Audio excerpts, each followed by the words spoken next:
बिस्मिल्लाहिर्रहमानिर्रहीम। ये source free parallel RLC series circuit के थर्ड वीडियो है।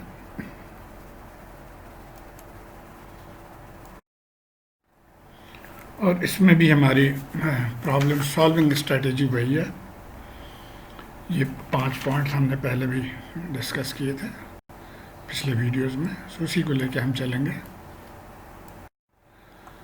अब आइए हम प्रॉब्लम देखते हैं। ये प्रॉब्लम में हमारे पास हमें VT मालूम करना है, यानी ये वोल्टेज यहाँ पे VT 40 ग्रेटर देन 0। तो आइए पहले तो ये देखते हैं कि सर्किट पैरेलल सर्किट कैसे बना, पैरेलल RLC सर्किट।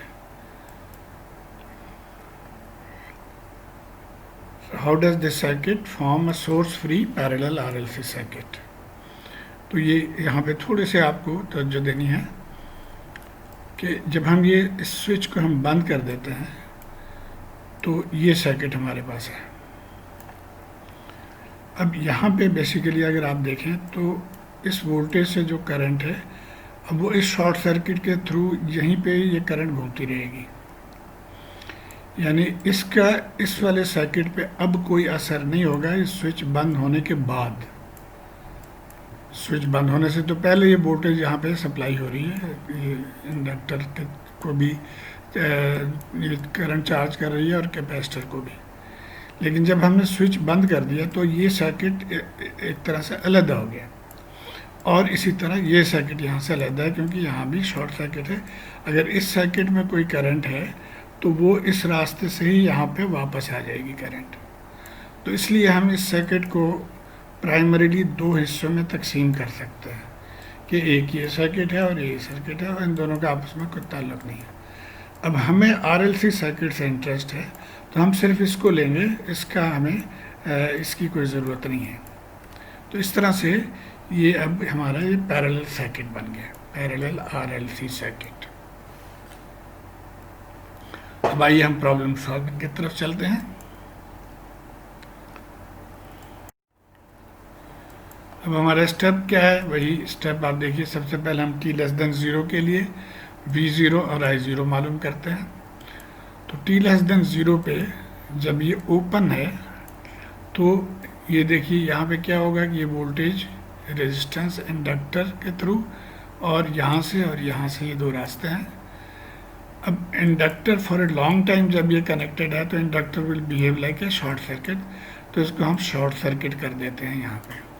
और कैपेसिटर आपको पता है, capacitor behaves like an open circuit, तो ये ओपन सर्किट हो गया।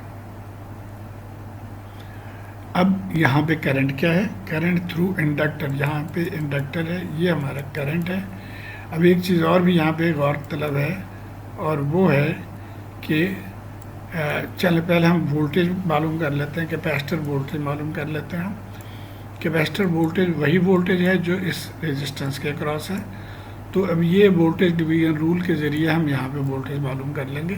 सो 40 divided by 30 plus 50 multiply by 50। तो इस फार्मूले में आप डाल के यहाँ पे 25 वोल्ट आ गया, जो कि V0 हम इसको कहेंगे, voltage across capacitor for t<0। अब इंडक्टर की मैं बात कर रहा था पहले, तो अब इंडक्टर में क्या होगा कि इसको आप ज़रा गौर से अगर देखें तो इस वोल्टेज की वजह से ये हमारी करंट डायरेक्शन है, लेकिन जो सर्किट में दिया हुआ है वो करंट डायरेक्शन के ऑपोजिट है। तो इसलिए हमें माइनस साइन लेना होगा। तो एक तो हमने माइनस साइन ले लिया, और सिंपल ओम्स लॉ के ज़रिए आप voltage, total voltage divided by total resistance से ये करंट हम मालूम कर लेंगे। तो वही हमने किया कि 40 वोल्ट डिवाइडेड बाई 30 प्लस 50, तो 0.5 एम्पेयर माइनस करंट है। तो ये बहुत इंपॉर्टेंट है कि आप एक करंट डायरेक्शन को आप जहन में रखें। तो ये हमारा पहला स्टेप हो गया। तो अब आ जाते हैं हम सेकंड स्टेप की तरफ। सेकंड स्टेप में हमें dV0dt मालूम करना है थ्रू KCL फॉर t>0। तो t>0 पे हमारा ये सर्किट था हमारे पास, और यहाँ पे हम KCL इक्वेशन लिखेंगे। तो ये तीनों करंट्स इसमें से जो फ्लो कर रही हैं, इन तीनों को हमने सम लिख दिया। t0 पे हमने t को 0 कर दिया सबको, और अब IR यहाँ पे देखें तो ये वोल्टेज V है, V कैपिटल, इसको अब कर देंगे इसको एट t0 पे, तो ये V capital divided by R, तो ये आ गया इंडक्टर करंट I0 और कैपेसिटर करंट जो है वो C dV/dt। अब इनके वैल्यूज़ हम पुट करेंगे। अब यहाँ देखिए हमने इनिशियल कंडीशन में हमने V0 25 निकाला था और I0 -5, तो ये वैल्यूज़ हम यहाँ पे पुट कर देंगे और रेजिस्टेंस कैपेसिटेंस की वैल्यू पुट कर देंगे। तो हमारे पास ये इक्वेशन आ गया 25 डिवाइडेड बाई R 50 है यहाँ पे, करंट -5 और ये 20 माइक्रोफैरड। और जब आप इसको सॉल्व कर लेंगे तो यहाँ से dV/dt is equal to 0, because ये दोनों टर्म्स कैंसिल हो जाएंगे, प्लस 0.5 और -0.5, तो इसलिए dV/dt 0 जो है वो 0 के बराबर आ गया। तो ये हमारा सेकंड स्टेप हो गया। अब आते हैं थर्ड स्टेप की तरफ। थर्ड स्टेप में हमने अल्फ़ा और ओमेगा नॉट मालूम करना है। तो यहाँ पे हम इसकी अल्फ़ा की वैल्यू हमने पुट कर दिया। अल्फ़ा के लिए R और C, R आपको पता है 50 है, C 20 माइक्रोफैरड, तो यहाँ से अल्फ़ा आ गया 500। और इसी तरह ओमेगा की वैल्यूज हमने पुट कर दिया, तो ओमेगा इज़ 354। और अब चूंकि अल्फ़ा ग्रेटर देन ओमेगा है तो ये ओवरडैम्प्ड केस है। तो ओवरडैम्प्ड केस के लिए अब हमारे पास ये 3 ऑप्शन है, उसमें से ओवरडैम्प्ड केस के ये फार्मूला है, इस फार्मूले को हम चूज़ करेंगे। तो ये हमारा वोल्टेज इक्वेशन हम इस तरह से लिख सकते हैं। अब यहाँ पे देखिए अननोन S1 और S2 है, हमें S1 और S2 का फार्मूला भी पता है। तो इस फार्मूले में हमने ये वैल्यूज़ अल्फ़ा और ओमेगा की वैल्यूज़ हमने पुट करके और इसको सॉल्व किया, तो यहाँ से S1 निकल आया -854 और S2 -146। अब इस वैल्यू को यहाँ पे पुट कर देंगे तो हमें जनरल इक्वेशन मिल जाएगा। तो ये है हमारा जनरल इक्वेशन। अब यहाँ पे हमने A1 और A2 की वैल्यू अभी मालूम करनी है। तो ये हमारे पास जनरल इक्वेशन आ गया था। अब इससे हम A1 और A2 की वैल्यू यहाँ से हम मालूम करेंगे, या लास्ट स्टेप है ये। तो ये हमें यहाँ पे हम t0 पुट कर देंगे इस इक्वेशन में। t0 पुट करने से हमारे पास ये इक्वेशन आ गया, ये टर्म्स 1 हो जाएंगे दोनों। और V0 हमें पता है, हमने पहले कैलकुलेट किया है 25, तो वो पुट कर देंगे। तो यहाँ से ये हमारे पास इक्वेशन नंबर 4 आ गया। अब हम इसको डिफ्रेंशिएट करके फिर t0 पुट करेंगे, अगला स्टेप। तो टेकिंग डेरिवेटिव, इसकी डेरिवेटिव हमने ले लिया, ये आ गया। और यहाँ भी जब हम t0 पुट करेंगे तो ये हमारे पास इक्वेशन आ गया। अब हमने dV/dt पहले कैलकुलेट किया था, वो 0 के बराबर है, तो 0 हम यहाँ पे पुट कर देंगे। तो ये हमारा इक्वेशन नंबर 5 आ गया।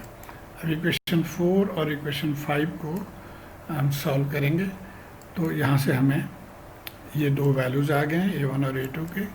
इन वैल्यूज़ को अब हम अपने जनरल इक्वेशन में पुट कर देंगे तो हमें आंसर आ जाएगा। तो ये हमारा फाइनल आंसर है। अब आइए हम प्रैक्टिस प्रॉब्लम को देखते हैं। प्रैक्टिस प्रॉब्लम भी तकरीबन उसी तरह से है। यहाँ पे देखिए t0 पे इसको हम खोल रहे हैं, तो इसका मतलब t0 से पहले ये कनेक्टेड है और ये करंट जो है इसकी वजह से इंडक्टर और कैपेसिटर चार्ज हो रही हैं।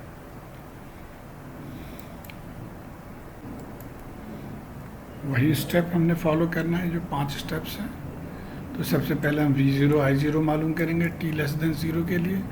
तो t<0 पे ये हमारा क्लोज है स्विच अभी, और ये इंडक्टर हमें शॉर्ट हो गया और कैपेसिटर ओपन हो गया। अब यहाँ पे आप देखें तो हम I0 और V0 हम मालूम करेंगे। I0 देखिए ये करंट है, ये करंट अब चूँकि ये शॉर्ट रास्ता है तो इसमें से कोई करंट फ्लो नहीं करेगी, और यहाँ ओपन रास्ता है तो तमाम करंट जो है वो इसी रास्ते से फ्लो करेगी। तो देयरफॉर जो करंट इंडक्टर में जिसको हम I0 कहते हैं, तो I0 इज़ 4.5 एम्पेयर। दूसरी बात वोल्टेज, अब चूँकि ये शॉर्ट सर्किट है, यहाँ पर कोई वोल्टेज ड्रॉप नहीं है, और इसलिए और नहीं यहाँ पे कोई वोल्टेज ड्रॉप है क्योंकि इसमें तो कोई करंट फ्लो ही नहीं कर रही है। तो देयरफॉर इस कैपेसिटर के क्रॉस वोल्टेज जो है वो 0 हो जाएगा। तो ये दो हमें इनिशियल कंडीशंस हमने निकाल ली हैं। तो आइए अब हम सेकंड स्टेप की तरफ चलते हैं। यहाँ से सेकंड स्टेप, तो D V D zero through KCL लेंगे, उसी तरह जैसे हमने पिछले एग्जांपल में किया था। ये तीनों करंट्स लिख लिया, T=0 पुट कर दिया, इन टर्म्स ऑफ वोल्टेजेस लिख लिया, और अब हम वोल्टेज और करंट वैल्यूज़ जो है हमारे पास है वो पुट कर देंगे। तो करंट 4.5 है और वोल्टेज 0 है। तो इसको जब हम पुट कर देंगे तो ये हमारे पास आ गया इक्वेशन। इसको हम सॉल्व कर लेंगे तो ये हमारे पास dV0dt जो है वो -1125 आ गया। तब हम थर्ड स्टेप पे आते हैं। थर्ड स्टेप पे हमें अल्फ़ा और ओमेगा नॉट मालूम करना है। ये अल्फ़ा का फॉर्मूला, इसमें हमने वैल्यूज पुट करके अल्फ़ा निकला है 6.25 और इसी तरह ओमेगा = 5।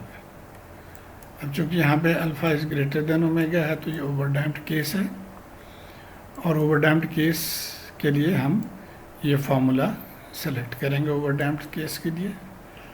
और यहाँ पे चूँकि आपको S1 और S2 अननोन है तो हम S1 S2 इस फार्मूले से निकाल लेंगे वैल्यूज पुट करके। तो ये हमारे S1 और S2 के वैल्यूज़ आ गए, इसको हम सेपरेट लिख लेंगे। तो ये S1 इज़ -2.5 और S2 इज़ -10।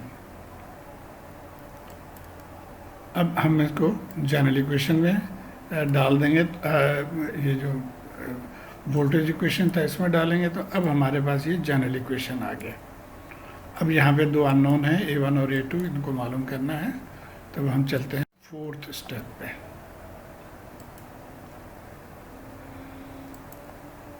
T=0 हम पुट कर देंगे इसमें, और यहाँ से हमें इक्वेशन नंबर 4 आ गया। एक इक्वेशन ये आ गया। दूसरे के लिए हमने इसको डिफ्रेंशिएट करके फिर T=0 पुट करना है। तो इसको हमने डेरिवेटिव ले लिया और T=0 आप पुट कर देंगे तो ये आ गया हमारे पास।